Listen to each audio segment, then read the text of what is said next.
بعد زيارة رئيس دولة موريتانيا محمد ولد الشيخ الغزواني إلى مدينة الرباط، التقى فيها بالعاهل المغربي الملك محمد السادس، تداولت عدة وسائل إعلام أخبارا من قبيل أن إطلاق خط أكادير دكار للنقل البحري الذي يربط التجارة المغربية بالعمق الإفريقي سيؤدي إلى ظهور خسائر ضخمة في موانئ موريتانيا، وسيقلص من عائداتها الجمركية البرية، وهذا ما سنحاول شرحه لكم.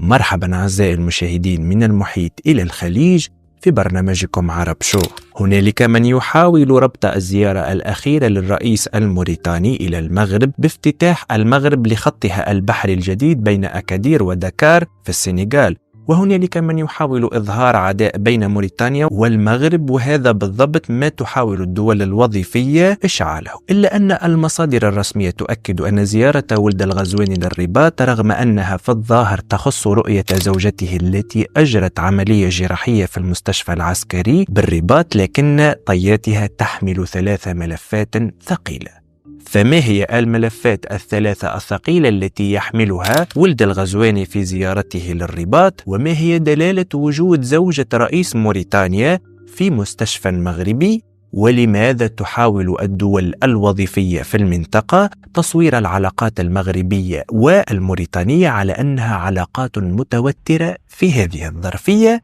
وكيف أصبح المغرب دولة لا يمكن تخطيها في إفريقيا بشكل ملموس؟ كل هذا وأكثر سوف أشرحه لكم بعد هذا الفاصل.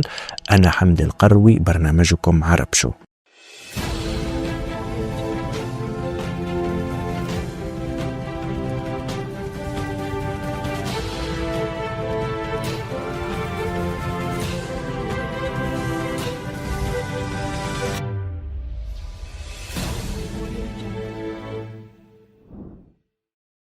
أود أن ألفت انتباهكم أعزائي المشاهدين إلى الاشتراك في القناة وتفعيل زر الجرس لتصلكم حلقاتنا أولا بأول. ونعود لموضوع حلقتنا، وسيرا على نهج ما أفاد به محللون اقتصاديون، أكد مهني تصدير السلع والبضائع المغربية صوب الخارج على أهمية وضع الخطوط العريضة الخاصة بإطلاق مشروع خط تجاري بحري بين ميناء أكادير ونظيره بدكار بالجمهورية السنغالية، إذ شددوا على أن مثل هذه الحلول تجيب عن بعض العوائق التي يصطدم بها المصدرون على الدوام، ويأتي ذلك بعد أن جرى توقيع بروتوكول اتفاق الأربعاء قبل الماضي بأكادير بين كريم أشكنلي رئيس مجلس جهة سوس ماسا وغريغوري دارلين مدير شركة أطلس مارين، حيث جرى التأكيد وقتها على أن من شأن هذا الخط البحري تعزيز التبادل التجاري بين المملكة ودول جنوب الصحراء عبر تقليص تكاليف النقل البري وزيادة كفاءة نقل البضائع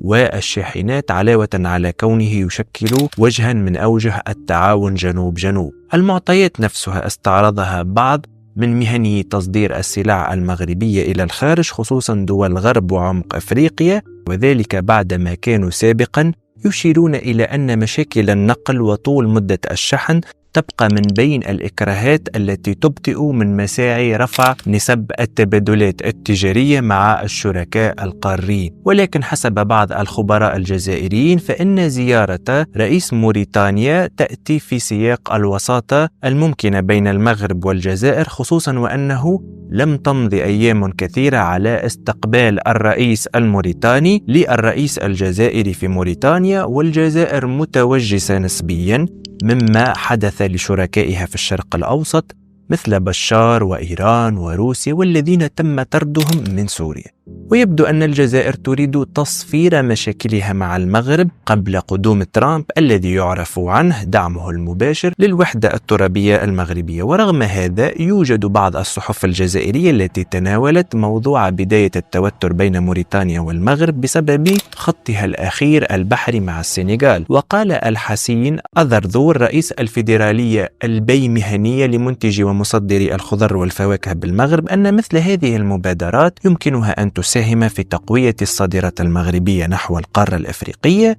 حيث تبقى مهمة بالنسبة لنا وتنفعنا كمصدرين، كما أن هذا الخط إن استمر فسيظل وسيلة من الوسائل التي يمكنها دعم صادرات المغرب ووارداته إلى ومن السنغال والدول الأفريقية على العموم، إذ لا تعرف بعض المشاريع في هذا الصدد الاستمرارية في بعض الأحيان. وردا على الصحف التي تؤكد أن المغرب يريد الالتفاف على موريتانيا حتى لا يدفع الرسوم الجمركية لها، فلقد أكد مسؤولون أن هذا المشروع لا ينافس في نهاية المطاف خط التصدير البري المار من الصحراء المغربية مرورا بموريتانيا، لكنه يبقى مشروعا نلتمس منه أن يحقق تأثيرا إيجابيا على العلاقات التجارية بين المغرب والسنغال وباقي الدول الأفريقية، أي أن يكون الواقع الإيجابي بالنسبة للطرفين ككل، خاصة وأن حجم التجارة التي ستنتقل عبره لا يمكن مقارنتها بأي شكل من الأشكال بالطريق البري بين المغرب وموريتانيا. ولكن هذا الطريق البحري سيكون خطا تجاريا رفيعا،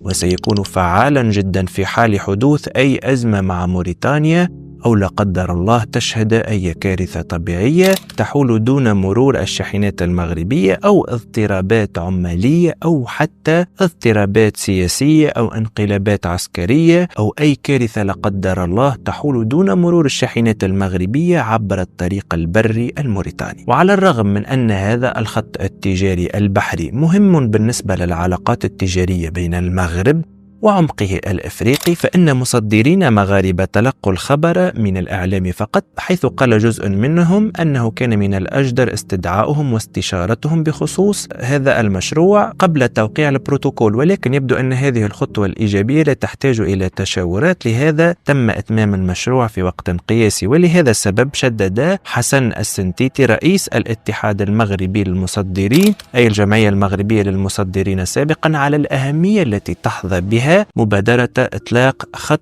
تجاري بحري بين أكادير ودكار السنغالية، حيث أن ذلك يتماشى مع طموحات المصدرين المغاربة من أجل تقليل زمن وتكاليف الشحن نحو الداخل الأفريقي. كما أكد نفس المسؤول أنه سبق ونادى المهنيين المغاربة والأفارقة بمثل هذه الإجراءات التي يمكنها أن تضفي دينامية على العلاقات التجارية البينية بيننا وبين دول الجوار وعمق أفريقيا بما فيها السنغال، على اعتبار أنه من المرتقب أن تكون سببا في تراجع الكلفة. ولكن حسب بعض خبراء مغاربة فإن زيارة ولد الغزواني للمغرب ليست من فراغ، ولا تحمل في طياتها تداعيات على المداخيل الجمركية في موريتانيا، وسوف أشرح لكم هذا فيما بعد بشكل أفضل. ولكن قبل هذا يجب أن نعرف أن الشاحنات المغربية التي كانت تمر عادة من موريتانيا كانت تؤدي رسوما خاصة، حيث أن هنالك إشارة إلى أن الطريق لم تعد للاستعمال الخاص من قبل مهنيي تصدير المنتجات والسلع، خاصة وأن كل هذه العوامل ستجعل من بعض المهنيين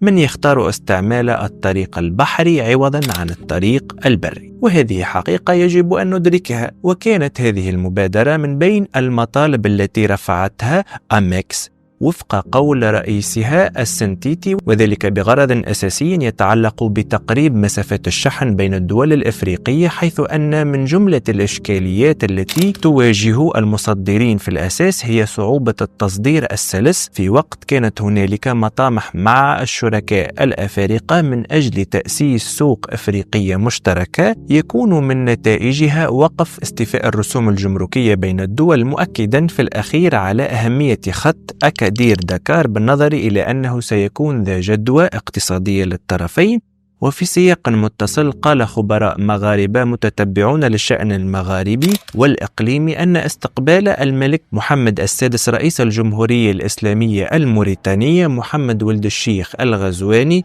ضمن أول زيارة إلى أن المملكة لا يمكن إفراغه من حمولة سياسية قوية تشعل الاحتمالات بخصوص إمكانية قيام نواقشات بوساطة في الخصومة المغربية الجزائرية، رغم أن الزيارة عموما تأتي في سياقات إنسانية، خاصة بحكم تماثل زوجة ولد الغزواني للشفاء بالمملكة. وكان بلاغ الديوان الملكي واضحا بخصوص التأكيد على حرص قائدي البلدين الجارين على تطوير مشاريع استراتيجية للرباط بين البلدين الجارين، وكذلك تنسيق مساهمتهما في إطار المبادرة الملكية بإفريقيا، خاصة أنبوب الغاز الإفريقي الأطلسي، ومبادرة تسهيل ولوج دول الساحل إلى المحيط الأطلسي. لكن تحليلات الباحثين ترى أن الزيارة الأخيرة للرئيس الجزائري إلى نواكشوط قد تبعث رسائل جديدة إلى الرباط، كما أن حفاوة الاستقبال التي خص بها الملك محمد السادس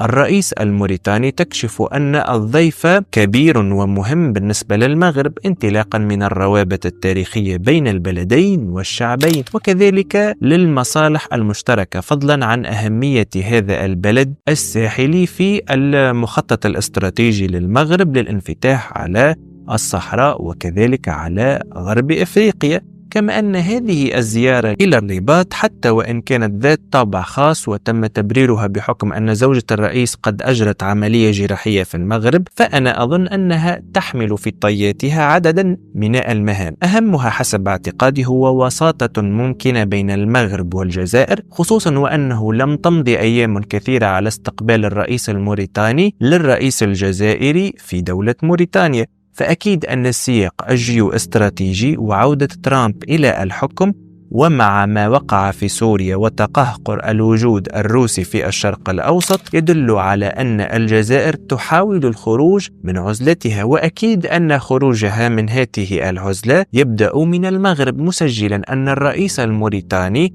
ربما يحمل في جعبته مبادرة للتوسط بين المغرب والجزائر بمبادرة من الأخيرة نفسها، وتفاعلا مع سؤال إمكانية تحميل الزيارة هذا الإسقاط لكونها تتم في ظروف خاصة ومفاجئة فرضتها العملية الجراحية للسيدة الأولى ببلاد شنقيط. فأنا مع ذلك وأتصور أن الوساطة حاضرة، والرباط في الوقت الحالي ستبقيها طي الكتمان لعدة اعتبارات. ولا يمكن أيضا أن ننسى أن الزيارة مثل ما لها حمولة سياسية فلها كذلك ثنايا اقتصادية، فهنالك المبادرة الأطلسية وكذلك أنبوب الغاز، كما يوجد معطى آخر مهم جدا وهو الخط البحري التجاري الرابط بين أكادير ودكار الذي جاء ليؤثر بشكل كبير على الطريق ما بين المغرب وموريتانيا عبر الكركرات، مثل ما شرحنا سابقا في بداية هذه الحلقة، وأن هذا الملف مهم وقد تتضرر منه موريتانيا في حال ما رغبت في تمتين علاقتها الاقتصادية مع الجزائر على حساب المغرب.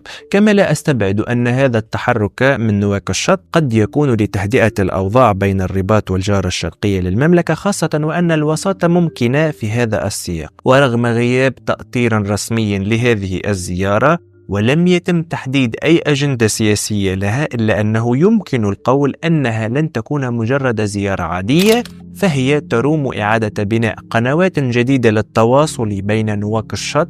والرباط. كما أن هذه الزيارة تحمل إشارة يمكن اعتبارها سياسية، بأن موريتانيا تريد الحفاظ على التوازن ما بين المغرب والجزائر، خصوصا في زيارة الرئيس عبد المجيد تبون الأخيرة إلى الجارة الجنوبية للمملكة. وفي الآن نفسه يمكن القول أن هذه الزيارة هي رسالة طمأنة للرباط بأن نواكشوط لن تنخرط في أي مؤامرة جزائرية أو في أي مخاطرة للنظام العسكري في الجزائر تتعلق بالمنطقة أو تعميق التوتر وجر المنطقة إلى حرب إقليمية، لأن موريتانيا تدرك أن المغرب صار الآن قوة إقليمية، وبنت المملكة شبكة علاقات ومصالح عابرة للحدود جعلتها في قلب المشاريع الاستراتيجية للدول الكبرى على الصعيد الدولي، خاصة وأن الرهان الأوروبي والأمريكي على المغرب صار واضحا في سبيل تحقيق بناء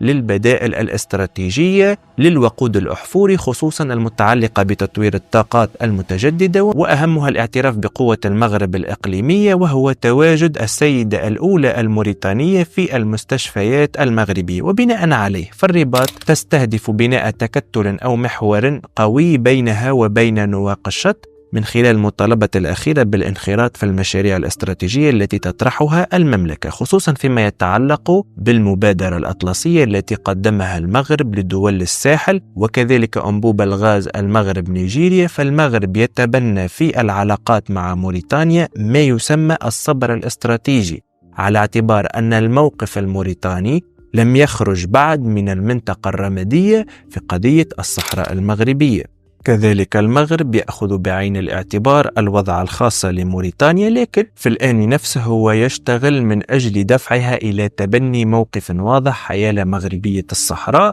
فانخراط بلاد شنقيط في التكتل الإقليمي الذي يطمح المغرب إلى بنائه سيكون مفيدا بشكل استراتيجي لموريتانيا التي تتمتع بموقع استراتيجي يمكن أن يجعلها مركز ثقل لهذا المشروع وذات دور أساسي في تحقيق الاندماج المجالي لدول المنطقة. تجدر الإشارة إلى أن المبادلات التجارية بين المغرب وموريتانيا سجلت في السنوات القليلة الماضية قفزة نوعية، إذ بلغت أكثر من 300 مليون دولار أمريكي في سنة 2022 بزيادة أكثر من النصف مقارنة مع أرقام 2020، فيما يعد المغرب المستثمر الأول في موريتانيا على المستوى الأفريقي، إذ تسجل الرباط حضورا قويا في مجموعة من القطاعات الحيوية في هذا البلد المغاربي على غرار القطاع البنكي وقطاع الصيد البحري وقطاع البناء وغيره. وعبر مسؤولو البلدين في عديد المناسبات عن إرادة سياسية